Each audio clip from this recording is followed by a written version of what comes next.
Let us help you reach your peak in retirement. It's time for Retirement Elevated with Sean Lee. Hey, welcome to the podcast. This is Retirement Elevated. Thank you so much for spending a few minutes with Sean P. Lee and myself. I'm Mark Killian, hosting alongside of Sean. He's the managing partner at Elevated Retirement Group. Check him out online anytime you'd like to learn more about the team at elevatemyretirement.com. That's elevatemyretirement.com. And don't forget to share this podcast with people that you feel might find some useful information from this. You can do so through the website. You can do so through iTunes, Stitcher, things of that nature. So check it out. And also you can give them a call anytime you'd like to talk with them one-on-one, 855-50-RETIRE, 855-50-RETIRE. Sean, how are you, bud? I'm doing great, man. How are you? I am hanging in there. Hope that you've had a good week or so since the last time I talked to you and things are going well. They are going well. We're wrapping down the summer and into the fall now. I know, right? It's football season. We're back in there again. I don't know if you're a football fan or not, but I know a lot of people look forward to this time of year as well. Plus the temperatures are coming down and eventually the colors are going to change and all that good stuff. Yeah, this is a beautiful time of year out here. It's really nice. Fantastic. Well, listen, I got a question for you this week. I want to talk to you a little bit about creative tax strategies and how we can, maybe stretch our nest egg to last longer. So I want to discuss this topic with you a little bit today, just for a few minutes here on the podcast. How you tap into your retirement account, Sean, can mean, obviously a world of difference to your retirement.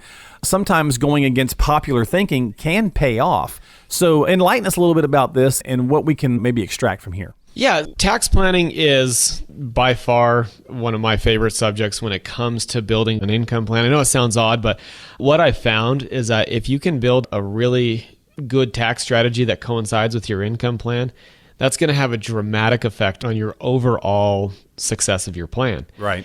Now, so what I did is I wanted to put together some ideas and some samples, but really take a little bit of time and talk about what most people see when they meet with an advisor. Okay. And why conventional wisdom, I believe, is probably the wrong way to go and how we can prove it. Okay.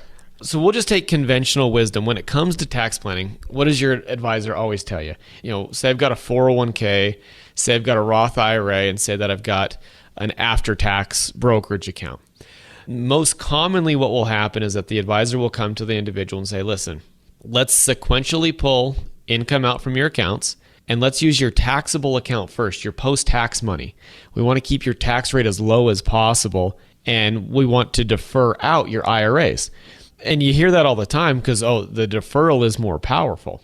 Now, I would argue that that's probably a wrong way of thinking for a number of reasons, but the first one is if you spend down all of your taxable assets, and then you're into your IRA, and you have a catastrophe where you need to pull out $20,000, the only place that you can go is your IRA, and that increases your tax burden for that year. Right.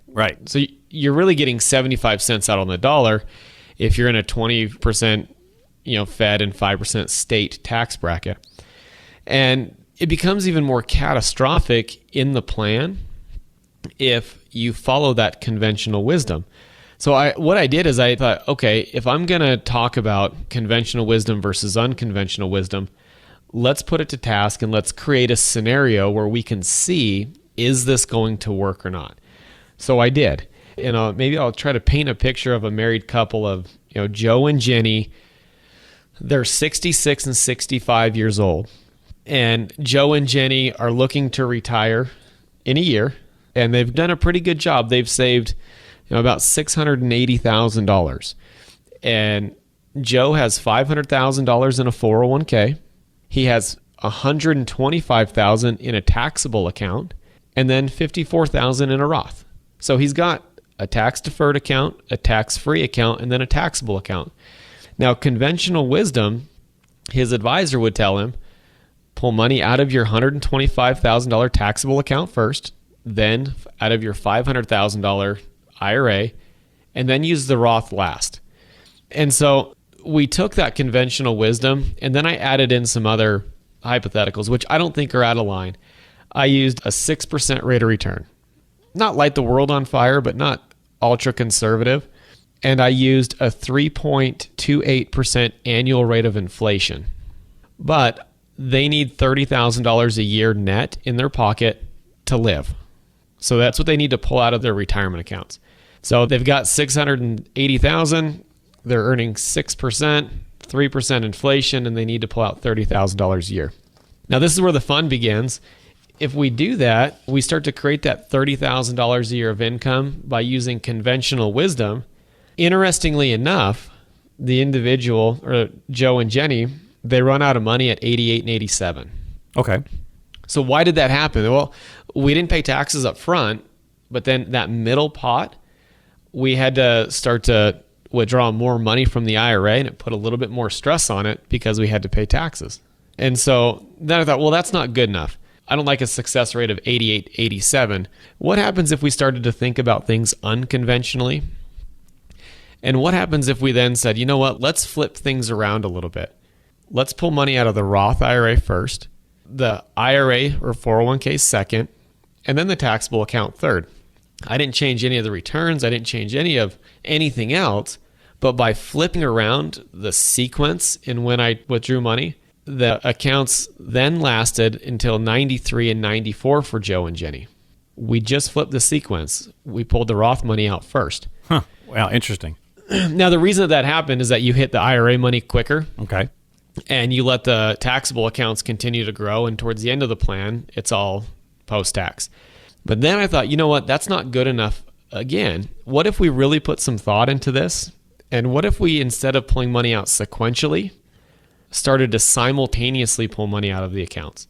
So we didn't just use one count over another. We used all three in conjunction with each other. So we pulled money out of the taxable, out of the Roth, and out of the IRA all at the same time. Now, the ratios would be a little bit different. But by doing this, what it does is it lowers the annual tax burden on Joe and Jenny's federal income taxes. So they're paying less in taxes because they're pulling some money out from Roth and out from taxable at the same time as pulling out of their IRAs. Now, by simultaneously pulling income out and by lowering their tax burden on an annual basis, they then were able to make it to age 100 and 102 from a planning perspective. Well, now that we're living longer, that's certainly got to be a good feeling. Well, and nothing changed. And what's cool about this is that, yeah, they were able to make it to age 100 and 102, but let's say that they didn't. If they didn't make it that long, and say they only made it to 85, all three scenarios, they still would have had assets. However, the key difference there is they had a much larger amount that could have been inherited by their family if they were simultaneously pulling out income from the three different accounts and just putting a little bit of thought into their tax plan and how that's going to work with their income plan had a dramatic effect on the overall plan outcome. Yeah, so by taking some money from all three savings buckets, if you will, Sean, instead of one at a time, like you said, they're definitely putting less stress on the portfolio and potentially not giving up as much to our favorite uncle there, right? Exactly. Okay. Exactly. So definitely some good things to think about. We were talking about creative tax strategies to help stretch your nest egg years a little bit longer with Sean P. Lee here of Elevated Retirement Group. And of course, if you've got some questions, if you're interested in the strategy or the concept and you want to talk more in depth, well, you can do a couple of things. You can go ahead and just reach out to Sean at 855-50-RETIRE.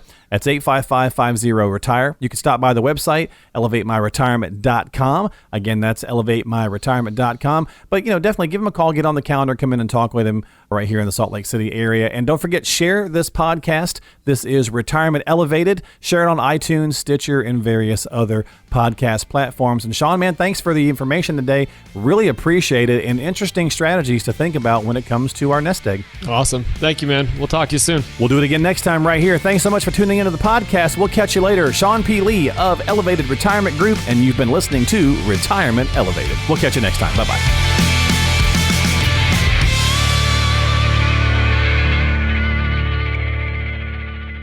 Investment advisory services offered through Elevated Capital Advisors, LLC, and SEC registered